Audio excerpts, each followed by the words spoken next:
When you need to build up your team to handle the growing chaos at work, use Indeed Sponsored Jobs. It gives your job post the boost it needs to be seen and helps reach people with the right skills, certifications, and more. Spend less time searching and more time actually interviewing candidates who check all your boxes. Listeners of this show will get a $75 sponsored job credit at Indeed.com/podcast. That's Indeed.com/podcast. Terms and conditions apply. Need a hiring hero? This is a job for Indeed Sponsored Jobs. Struggling with weight loss? Prolon's 5-day fasting mimicking diet is a clinically developed nutrition program designed to promote fat loss while protecting lean body mass. Developed at USC's Longevity Institute, it assists the body in entering a fasting-like state that helps reset metabolism and target visceral fat. In just 5 days, Prolon offers a science-backed approach to weight loss without extreme restriction or guesswork. Get 15% off plus a $40 bonus gift when you subscribe at prolonlife.com/now. Jesús dijo, al que no tiene, le van a quitar hasta lo poco que le queda. Mateo 25:29. Lee eso otra vez. El que ya tiene, recibe más. Y el que no tiene, pierde hasta lo poco que le queda. Eso no suena a Dios. Eso suena a capitalismo salvaje. Suena a un sistema diseñado para aplastar al débil. Y sin embargo, Jesús lo dijo 3 veces. En 3 contextos completamente diferentes. Mateo 13:12, Mateo 25:29, Lucas 19:26. 3 evangelistas lo registraron. No fue un desliz, no fue un mal día. Fue un principio que Jesús consideró tan importante que lo repitió hasta asegurarse de que nadie pudiera ignorarlo. Y aquí es donde esto se vuelve incómodo, porque si Jesús realmente estaba diciendo que Dios le da más al que ya tiene y le quita al que no tiene, entonces medio planeta tendría razón en rechazar al cristianismo. Sería una religión que celebra la desigualdad. Pero resulta que esta frase no dice lo que crees que dice, y lo que realmente significa es mucho más perturbador que una simple injusticia económica. Hay una palabra griega en este versículo que cambia absolutamente todo. Y cuando la entiendas, vas a leer esta parábola como si fuera la primera vez. Pero antes de llegar a esa palabra, necesitas entender algo que casi nadie te cuenta. Lo que significaba un talento para las personas que estaban escuchando a Jesús ese día. Porque la respuesta va a destruir la lectura superficial que has escuchado toda tu vida. Vamos a algo que es fundamental. Hoy decimos talento y pensamos en habilidades, cantar, predicar, tocar la guitarra, hablar en público. La iglesia moderna ha construido toda una teología sobre descubrir tus talentos basada en esta parábola. Pero hay un problema enorme con esa lectura. La palabra griega que Jesús usó, talantón, no tenía nada que ver con habilidades. Absolutamente nada. Era una unidad de peso, la más pesada que existía en el mundo grecorromano. Un talento pesaba entre 26 y 34 kilogramos, dependiendo del estándar que uses.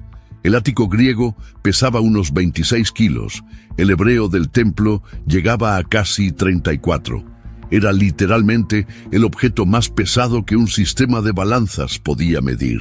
De hecho, la propia palabra viene del verbo griego talanteuomai, que significa oscilar. Describía el movimiento de la balanza cuando se colocaba algo extremadamente pesado en un lado. Fíjate en lo que eso implica. Cuando Mateo 25:15 dice que el Señor le dio a un siervo 5 talentos, le estaba dando entre 130 y 170 kilogramos de plata.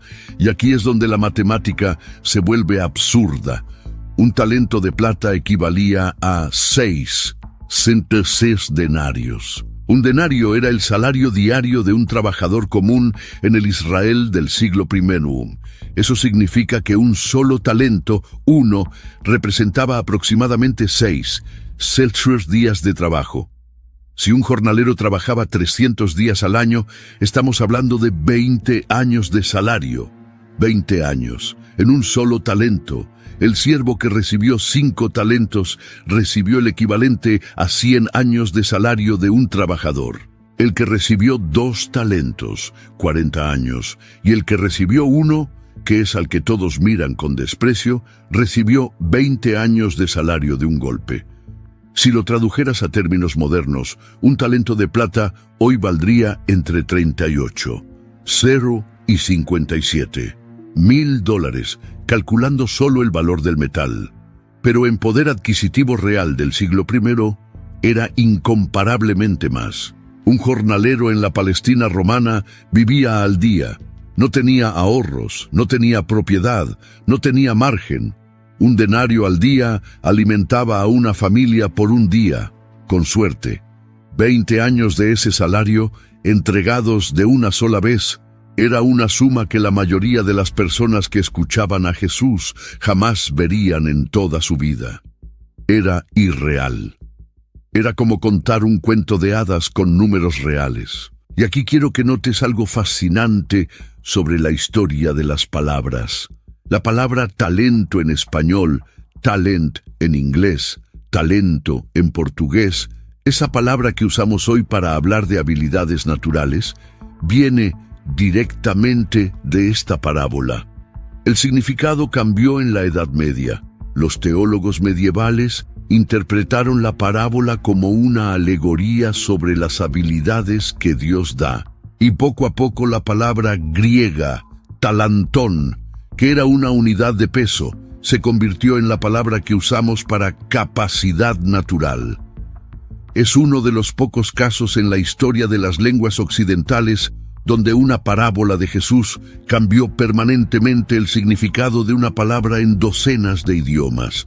Pero irónicamente, ese cambio de significado debilitó la parábola. Porque cuando lees talentos y piensas habilidades, la historia se vuelve inofensiva. Usa tus habilidades para Dios. Cuando entiendes que eran millones, fortunas descomunales entregadas a esclavos sin garantía, la historia se vuelve incendiaria. Estás leyendo sobre confianza radical, riesgo absoluto y una responsabilidad que aplasta. Piénsalo. 20 años de trabajo entregados en las manos de un esclavo. No un socio, no un amigo, un esclavo. ¿Qué tipo de señor hace eso? ¿Qué tipo de confianza deposita eso? La parábola empieza con un acto de generosidad tan absurdo que los oyentes de Jesús habrían tenido que contener la respiración. Y hay algo más que necesitas saber antes de seguir. El texto dice en Mateo 25, «Inse que distribuyó a cada uno conforme a su capacidad». Y mira lo que hicieron los 2 primeros. Mateo 25:16 dice que el que recibió 5 fue y negoció con ellos. La palabra griega es ergazomai. Trabajó, se puso en movimiento, hizo comercio, asumió riesgo, porque eso es lo que implicaba negociar en el siglo I. No había bancos de inversión, no había fondos mutuos. No había red de seguridad. Negociar significaba comprar mercancía, transportarla, venderla en otro mercado, lidiar con ladrones en el camino, con fluctuaciones de precios, con sequías que arruinaban cosechas enteras. Era riesgo puro. Y este siervo tomó 5 talentos, 100 años de salario y los puso en juego. El resultado, duplicó la inversión, 5 más. Y el de 2 talentos hizo exactamente lo mismo, duplicó. No se dice que uno fue más. Adobe Firefly is the all-in-one creative studio with AI-powered image and video editing for today's creative process. Built for creators of every kind, Firefly helps you generate, edit, and experiment fast. Because the asks aren't getting smaller, the budgets aren't getting bigger, and the timelines, oh yeah, still tight. With all the best creative AI models in one place, Firefly brings your ideas to life. Unlock a better way to make with Adobe Firefly. Más brillante que el otro. No se dice que uno tuvo una estrategia superior. Lo que se dice es que ambos actuaron. Ambos movieron lo que les fue entregado. Y fíjate en algo crucial. Cuando el Señor regresa, no les pregunta cuánto ganaron. Les dice a ambos, con las mismas palabras exactas, «Bien, buen siervo y fiel. Sobre poco has sido fiel, sobre mucho te pondré». Mateo 25, 21 y 25, 23. Las mismas palabras, idénticas.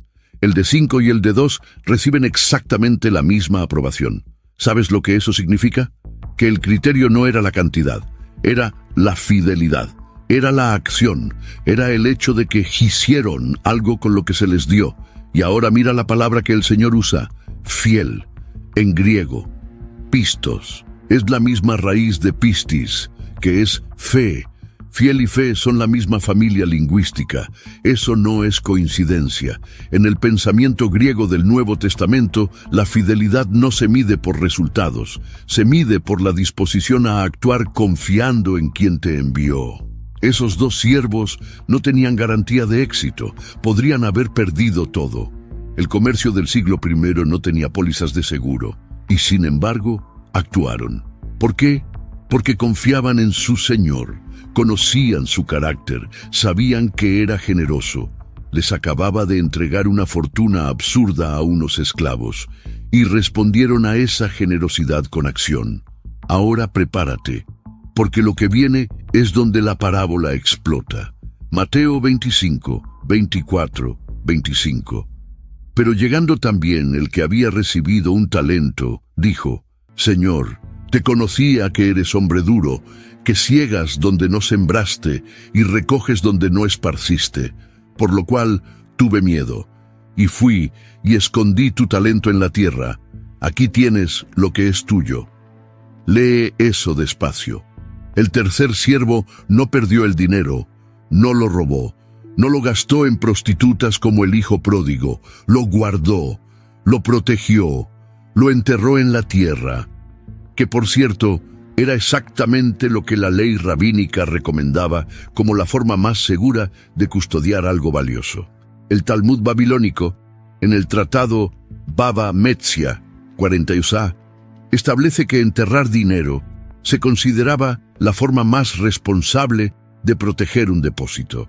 Si alguien te confiaba dinero y lo enterrabas, estabas legalmente libre de responsabilidad si algo salía mal. El tercer siervo hizo lo correcto según la tradición, pero fíjate en lo que dijo primero, antes de explicar lo que hizo. Dijo: te conocía que eres hombre duro. En griego, skleros, duro, severo, áspero. Es la misma palabra de donde viene esclerosis, endurecimiento. Este siervo ve a su señor como alguien rígido, implacable, explotador. Ciegas donde no sembraste, tomas ganancias de trabajo ajeno, recoges donde no esparciste, te beneficias sin contribuir. ¿Escuchas lo que está haciendo? Está definiendo el carácter de su Señor según su propio miedo, no según la evidencia.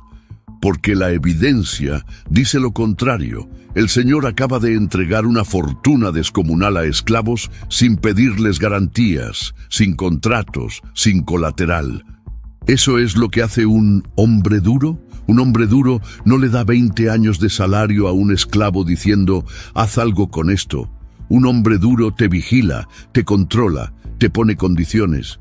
Este señor hizo exactamente lo opuesto. Se fue, les dio libertad total y confió. Pero el tercer siervo no vio eso, vio lo que su miedo le permitía ver. Y aquí viene la palabra griega que cambia todo. Mateo 25. 25, fobeteis. Tuve miedo. Viene de phobos, la raíz de fobia. No es respeto reverencial, no es cautela prudente, es terror paralizante. Es el tipo de miedo que te congela, que te impide actuar, que convierte la generosidad en amenaza. Y aquí está la clave de toda la parábola. El problema del tercer siervo no fue que recibió poco, no fue que era menos capaz, no fue que el sistema era injusto. El problema fue su percepción del Señor. Veía a un tirano donde había un benefactor. Veía explotación donde había generosidad. Y esa percepción distorsionada lo llevó a la inacción. No hizo nada, no porque no pudiera, sino porque su imagen de Dios estaba rota. Si alguien te dijo que esta parábola es sobre usar tus talentos para Dios, se quedó en la superficie. Esta parábola es sobre cómo tu imagen de Dios determina tu vida entera. Imagina la escena. Es de noche. El tercer siervo está solo en el patio de la casa de su señor. En sus manos tiene un bulto envuelto en tela que pesa más de 26 kilos. Plata pura. Puede sentir el frío del metal a través de la tela. Mira hacia los lados. No hay nadie. Se arrodilla en un rincón del patio detrás de la cisterna y empieza a cavar con las manos. La tierra está seca, le corta los dedos. Cava hasta que el hoyo es lo suficientemente profundo. Deposita el bulto, lo cubre con tierra, la aplana con las palmas, se limpia las manos en la túnica y por primera vez en semanas respira tranquilo. Cree que acaba de hacer lo correcto. Cree que el Señor, cuando vuelva, verá un siervo prudente que no perdió nada. No sabe que acaba de cavar su propia condena, porque el problema nunca fue la tierra. El problema fue el miedo que lo puso de rodillas en el patio en lugar de ponerlo de pie en el mercado. Si esa imagen te incomodó, es porque reconociste algo. Dale like si sentiste eso, porque lo que viene ahora va a explicar por qué ese siervo veía a su señor de esa manera. Y tiene que ver con algo que pasa hoy en miles de iglesias. Ahora mira la respuesta del Señor porque es devastadora. Mateo 25, 26, 27. Respondiendo su señor, le dijo: «Siervo malo y negligente, sabías que ciego donde no sembré y que recojo donde no esparcí. Por tanto, debías haber dado mi dinero a los banqueros, y al venir yo, hubiera recibido lo que es mío con los intereses». Hay algo brillante aquí que la mayoría no ve. El Señor no corrige la descripción que el siervo hace de él. No dice: «No, te equivocas, yo no soy duro». Lo que hace es mucho más inteligente, le dice: «Incluso si yo fuera lo que tú dices que soy, incluso si fuera un hombre duro que ciega donde no sembró, tu inacción sigue siendo inexcusable. Porque si de verdad me tuvieras tanto miedo, habrías hecho al menos lo mínimo: darle el dinero a los banqueros para ganar intereses». En griego, la palabra que se traduce como banqueros es trapesitais, de trapeza, que literalmente significa mesa.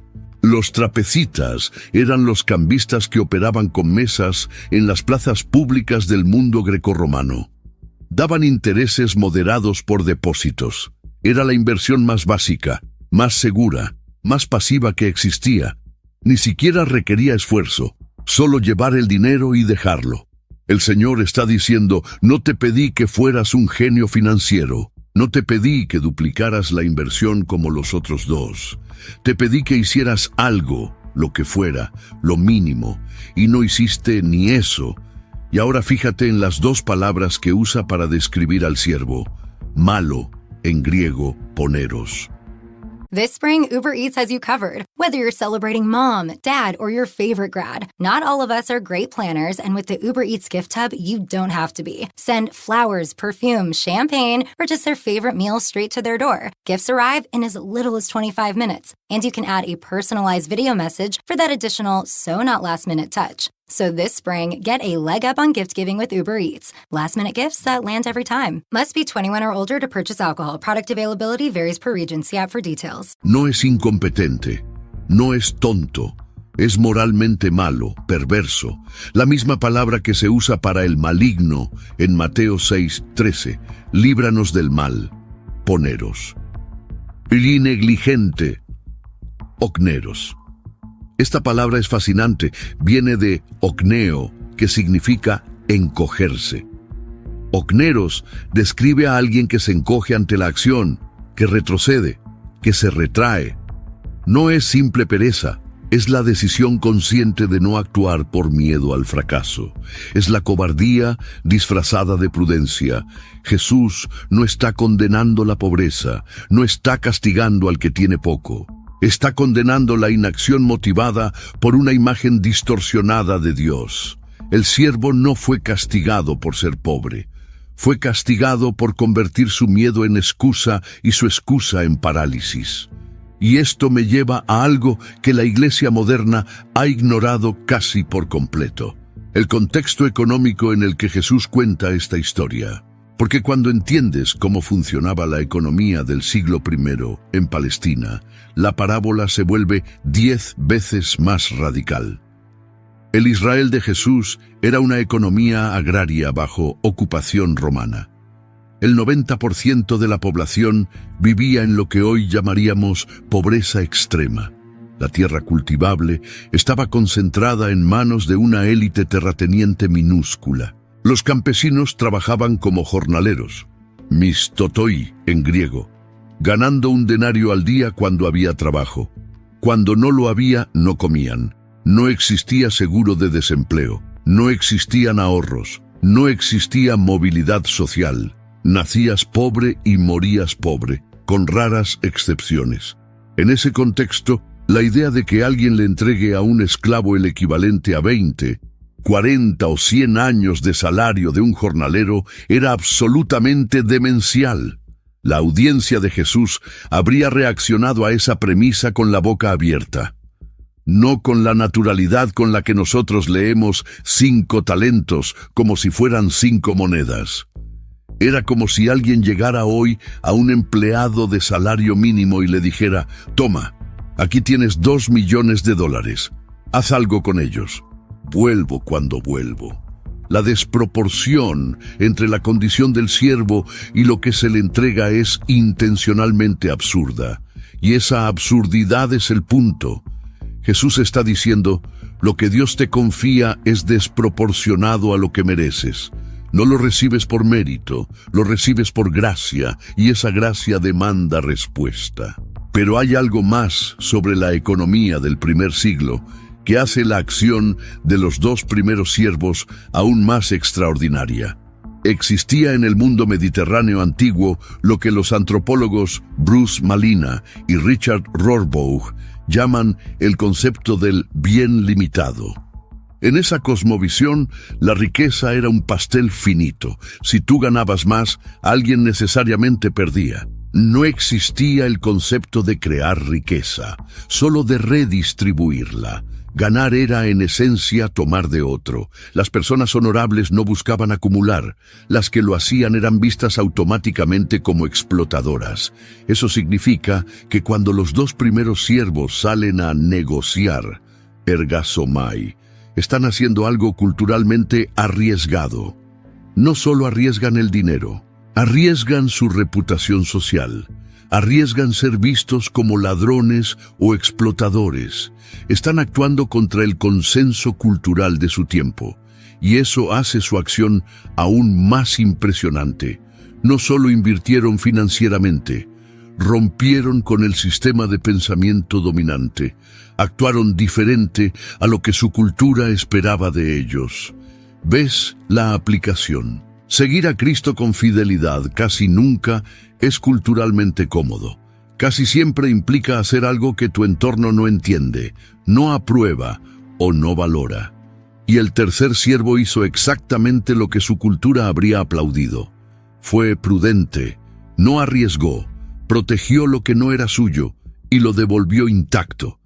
Y sin embargo, es el único condenado. Hay una lección enterrada aquí, literalmente enterrada, como el talento que la Iglesia necesita desenterrar. La obediencia cultural no es obediencia espiritual, y la prudencia humana no es fidelidad divina. A veces lo que Dios espera de ti es exactamente lo que tu entorno te dice que no hagas. Y ahora llegamos a la frase que te trajo aquí. Mateo 25, 29. Porque al que tiene, le será dado, y tendrá más.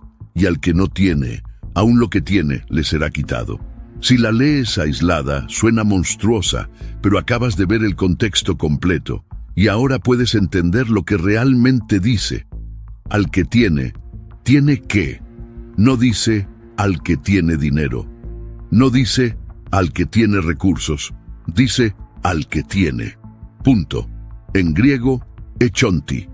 participio presente de hecho, tener, sostener, abrazar. Lo que tiene es lo que acaba de demostrar en la parábola: fidelidad, acción, disposición a arriesgar, confianza en el carácter del Señor. El que tiene es el que actúa con lo que le fue dado, sin importar la cantidad. El de 5 y el de 2 recibieron la misma palabra de aprobación. No se midió la cantidad, se midió la respuesta, y al que no tiene no se refiere al pobre, se refiere al que recibió y no hizo nada. Al que tuvo la oportunidad, tuvo el recurso, tuvo la confianza del Señor y la enterró. Al que convirtió la generosidad en motivo de miedo. La frase opera bajo un principio que Jesús ya había establecido en Mateo 13:12 en un contexto completamente diferente. Allí no había talentos ni dinero. Allí estaba explicando por qué hablaba en parábolas. Y dijo exactamente lo mismo.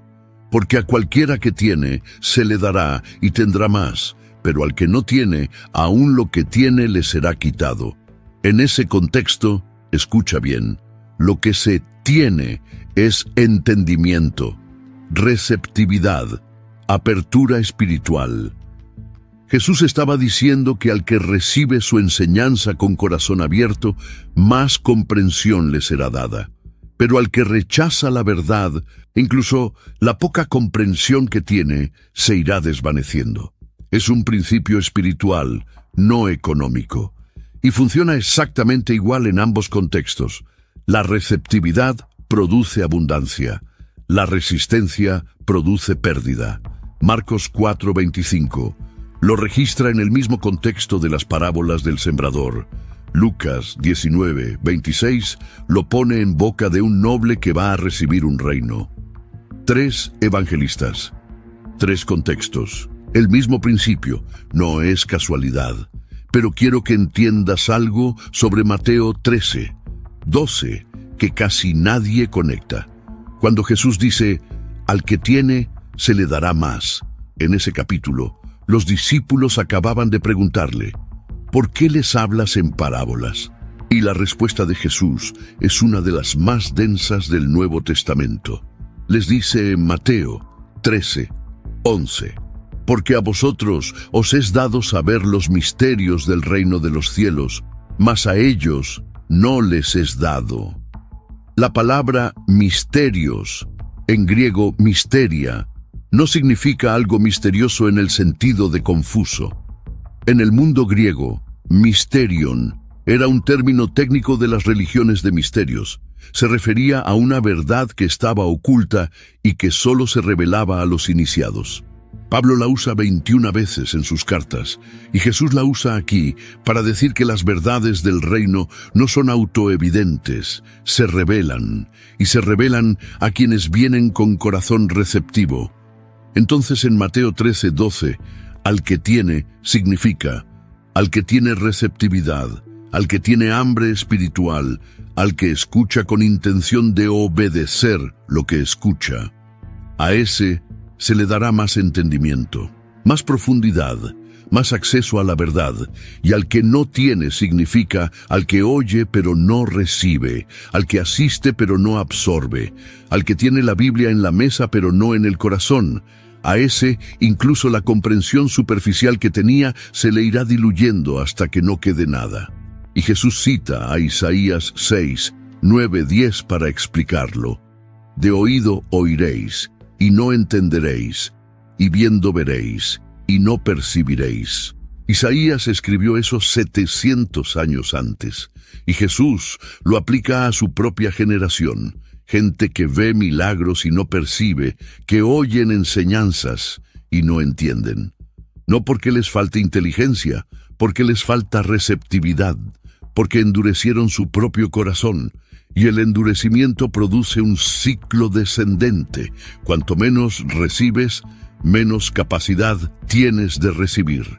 Es exactamente el principio de, al que no tiene, aun lo que tiene le será quitado. Operando en tiempo real, en la dimensión de la comprensión espiritual. Es como un músculo que no se ejercita. Si dejas de caminar, los músculos de las piernas se atrofian. no porque las piernas te odien, porque esa es la naturaleza de los músculos. Y si dejas de recibir la verdad con fe activa, tu capacidad de percibir la verdad se atrofia. No porque Dios te castigue, porque esa es la naturaleza de la percepción espiritual. Y esto transforma completamente la lectura de la parábola de los talentos, porque ahora no estás leyendo una historia económica, estás leyendo la misma ley espiritual operando en la dimensión de la responsabilidad. El principio que en Mateo 13 funciona con la comprensión, en Mateo 25 funciona con la acción, y en Lucas 19 funciona con la lealtad al Rey que viene. Son tres manifestaciones del mismo principio fundamental del reino. Sea lo que tienes, o lo perderás. Y lo que voy a mostrarte ahora conecta todo esto con un evento histórico real que los oyentes de Jesús conocían perfectamente, y que le da a esta parábola una dimensión política que nadie te enseñó en la escuela dominical. Pero hay algo más en la versión de Lucas que necesitas escuchar, porque añade una capa que Mateo no incluye. Y esa capa conecta la parábola con un evento histórico que los oyentes de Jesús conocían perfectamente. Lucas 19, 11, 12 dice que Jesús contó esta parábola porque estaba cerca de Jerusalén y ellos pensaban que el reino de Dios se manifestaría inmediatamente. La multitud esperaba que Jesús entrara a Jerusalén y estableciera el reino ahora. Y Jesús responde con una historia sobre un noble que se va a un país lejano para recibir un reino y luego volver. Los que escuchaban eso en Jericó no necesitaban que nadie les explicara la referencia. Sabían exactamente de quién estaba hablando. En el año 4 a.C. viaja a recibir un reino y la usa para hablar de sí mismo, pero con una inversión total. Arquelao era brutal, vengativo, despiadado. Jesús es el noble que entrega su fortuna a sus siervos, que confía en ellos, que no los amenaza antes de irse. La parábola funciona por contraste. Los oyentes pensarían, si hasta Arquelao, el tirano, esperaba que sus siervos produjeran algo con lo que les dio, ¿cuánto más el Mesías verdadero esperará productividad de los suyos? Y Lucas 19, 27 incluye una línea que Mateo no tiene. Y también a aquellos mis enemigos que no querían que yo reinase sobre ellos, traedlos acá y decapitadlos delante de mí. Esa línea es escalofriante y su eco histórico es directo. Cuando Arquelao volvió de Roma con poder, ejecutó a sus enemigos. Jesús está diciendo, cuando yo vuelva con mi reino, los que rechazaron mi señorío enfrentarán consecuencias. No es una amenaza casual, es una declaración escatológica vestida de historia local. Jesús está usando una historia que todos conocen para decir algo que nadie esperaba. Yo también me voy a un país lejano. Yo también voy a recibir un reino. Y también hay gente que no quiere que yo reine. La pregunta no es si vuelvo, la pregunta es ¿qué habrán hecho ustedes con lo que les dejé? Y en la versión de Lucas, la frase de Mateo 25-29 aparece en Lucas 10. Cuando el Señor le quita el talento al tercer siervo, no lo destruye, no lo guarda para sí, lo da al que ya tiene 10. Mateo 25-28. Quitadle pues el talento y dadlo al que tiene 10 talentos. Y esto provoca una reacción que Lucas registra y Mateo omite. Lucas 19:25. Ellos le dijeron, Señor, ya tiene 10 minas. Los espectadores protestan, les parece injusto, el que más tiene recibe más. ¿Por qué no dárselo al de 5 o repartirlo entre todos? Esa protesta de los espectadores es exactamente la protesta que tú sentiste cuando leíste el título de este video. Eso no es justo. Y la respuesta del Señor es el principio. Os digo que a todo el que tiene se le dará más. ¿Por qué al de 10 y no al de 5? porque el principio no opera sobre lo que es justo, según la aritmética humana. Opera sobre la fidelidad demostrada.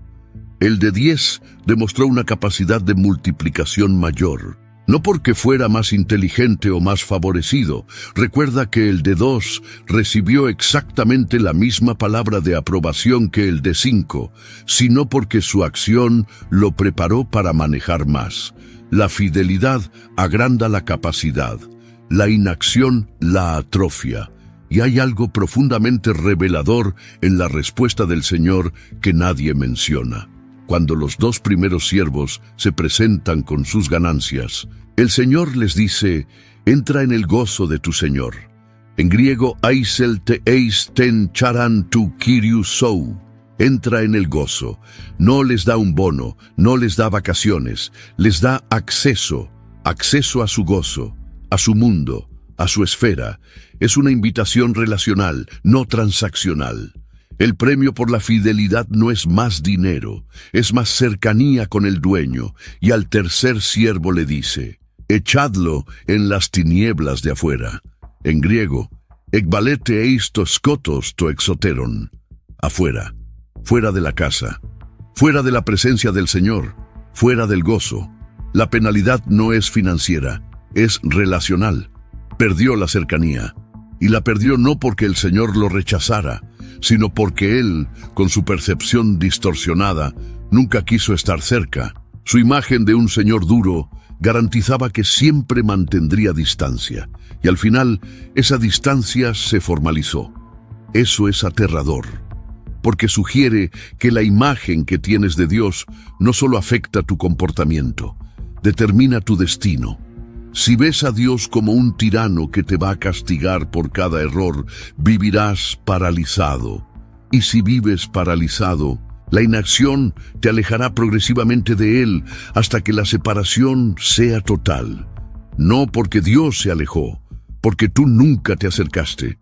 Es como un músculo. Si lo ejercitas, crece. Si lo dejas inactivo, se atrofia.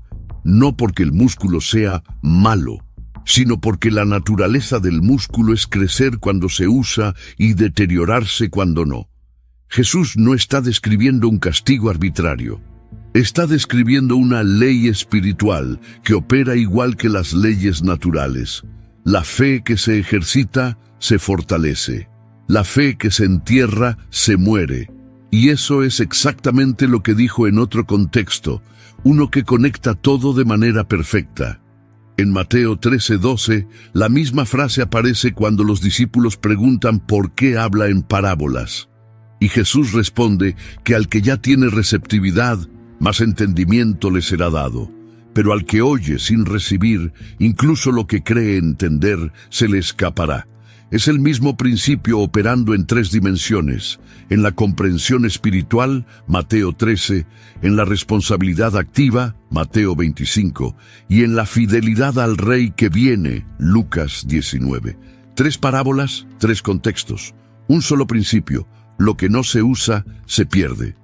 Y si necesitas una ilustración de cómo funciona esto en la vida real, la Biblia ya te la dio, múltiples veces.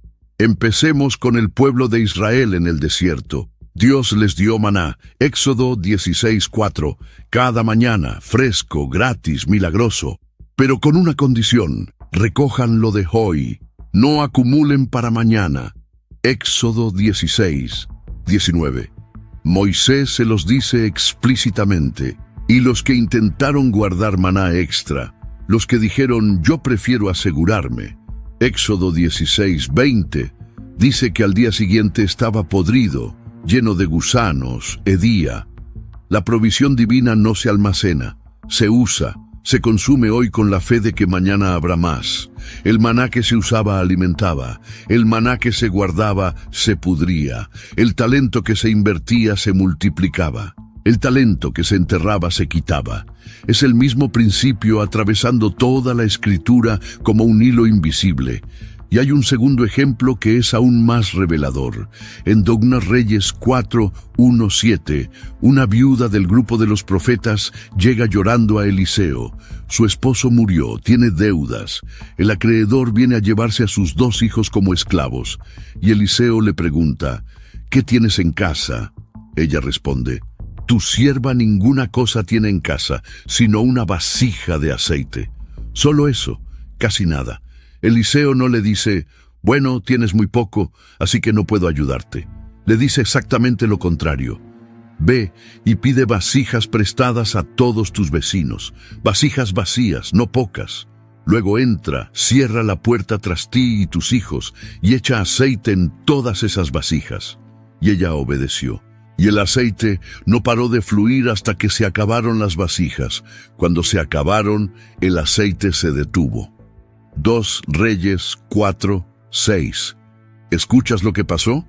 El aceite se multiplicó en proporción a la fe de la viuda, que se midió por el número de vasijas que consiguió.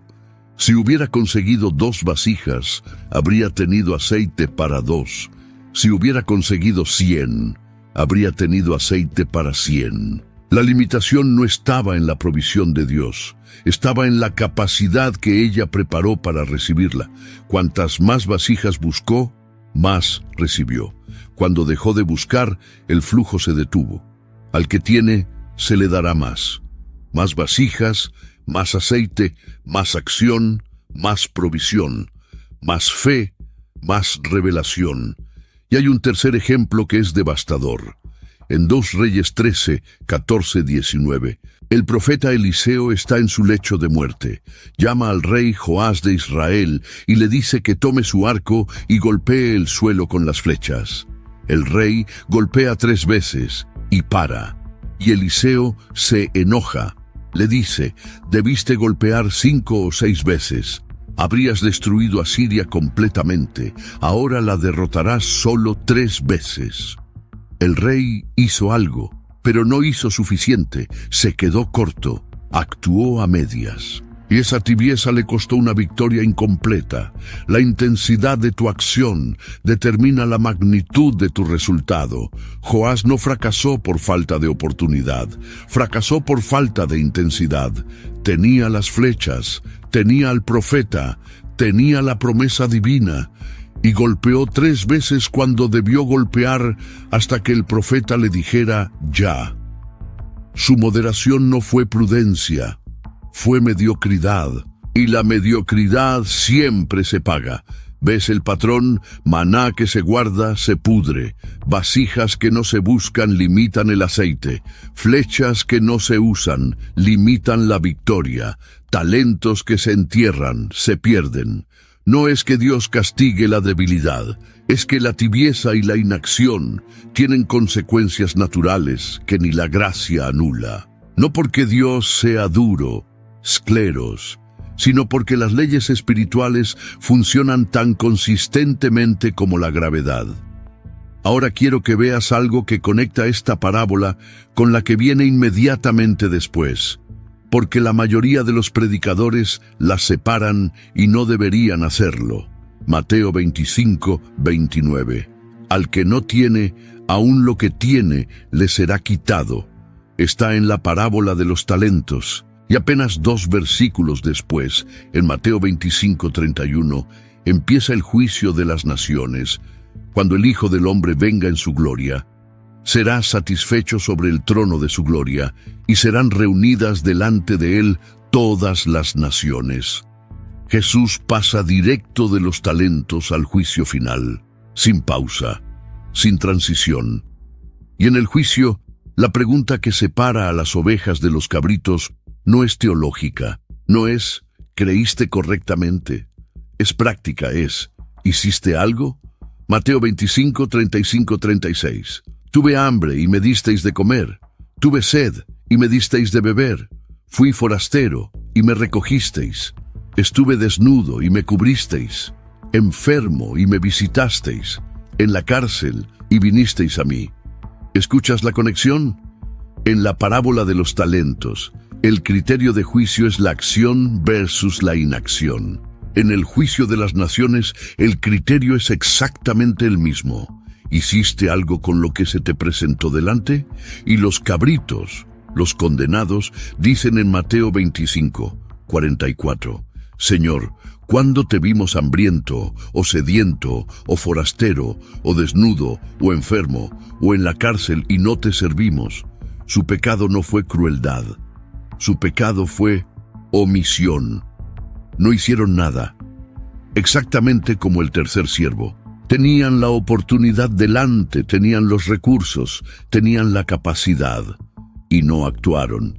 El tercer siervo enterró un talento. Los cabritos enterraron la compasión. El principio es idéntico. Lo que se te da y no se usa se convierte en testimonio contra ti. Si acabas de conectar estas dos parábolas por primera vez, suscríbete, porque esto es lo que hacemos aquí. Desenterrar lo que está debajo del texto que crees conocer. Santiago 4, 17.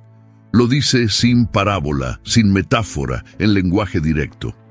Y al que sabe hacer lo bueno y no lo hace, le es pecado. El pecado de omisión, la inacción, es tan grave como el pecado de comisión. Quizás más, porque el que peca activamente al menos reconoce que está en el juego. El que no hace nada se convierte en un espectador de su propia vida, esperando que la responsabilidad se disuelva con el tiempo. Y esto nos lleva a la revelación más incómoda de toda la parábola, porque el tercer siervo no era un ateo, no era un enemigo del Señor, era uno de sus siervos. Estaba dentro de la casa, había sido elegido, se le había confiado algo, y aún así no hizo nada. ¿Sabes quiénes son los que más deberían temer esta parábola? No los que están lejos de Dios, los que están dentro, los que han recibido el Evangelio, la enseñanza, la comunidad, los recursos, la Biblia en su idioma, acceso a adoración, libertad religiosa, y no hacen nada con ello. Los que saben lo que dice Romanos 12 sobre usar los dones, lo que dice Efesios 2, 10 sobre las buenas obras preparadas de antemano, lo que dice 1 Pedro 4, 10 sobre ser buenos administradores de la multiforme gracia de Dios. Y aún así entierran todo bajo la rutina, la comodidad y el miedo. El miedo del tercer siervo no era irracional en el sentido humano, tenía lógica. Si inviertes, puedes perder. Si arriesgas, puedes fracasar. Si actúas, puedes equivocarte. Enterrar el talento era la opción segura. Nadie pierde lo que entierra, y sin embargo, es exactamente lo que el Señor condena. Fíjate que ni siquiera le dice, debiste ganar 5 más. Solo le dice, debías haber dado mi dinero a los banqueros. Trapecitáis, lo mínimo. El esfuerzo más básico posible. ¿Sabes lo que eso implica? Que Dios no te pide perfección. No te pide que dupliques lo que te dio. Te pide que no lo entierres. Te pide que hagas algo, lo que sea, lo mínimo. Porque incluso lo mínimo demuestra que confiaste, que te moviste, que no dejaste que el miedo te definiera.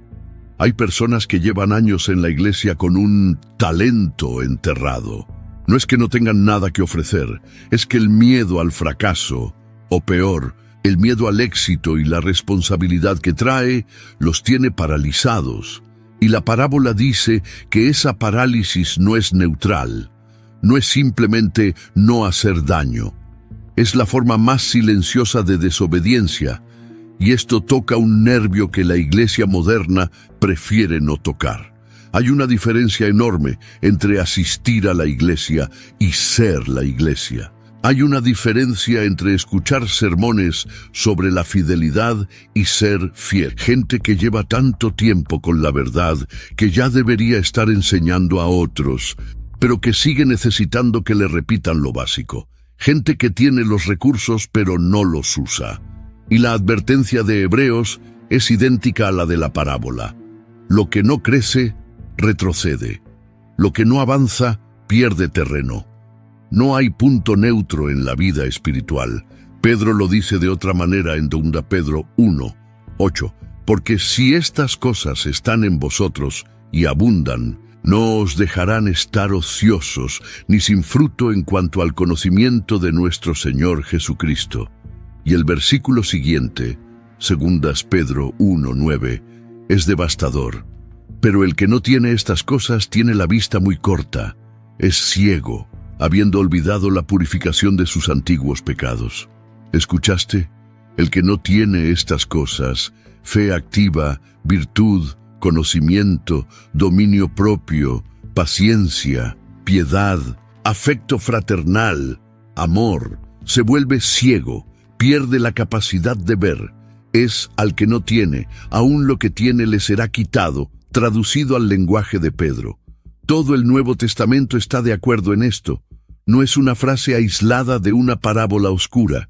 Es uno de los principios centrales del reino de Dios. Y hay una última conexión que necesito hacerte ver, porque cierra todo el arco. Recuerda que en Lucas 19, Jesús cuenta esta parábola porque la gente pensaba que el reino vendría de inmediato. Jesús les dice, no, el rey se va primero. Hay un intermedio, un espacio entre la ida y la vuelta.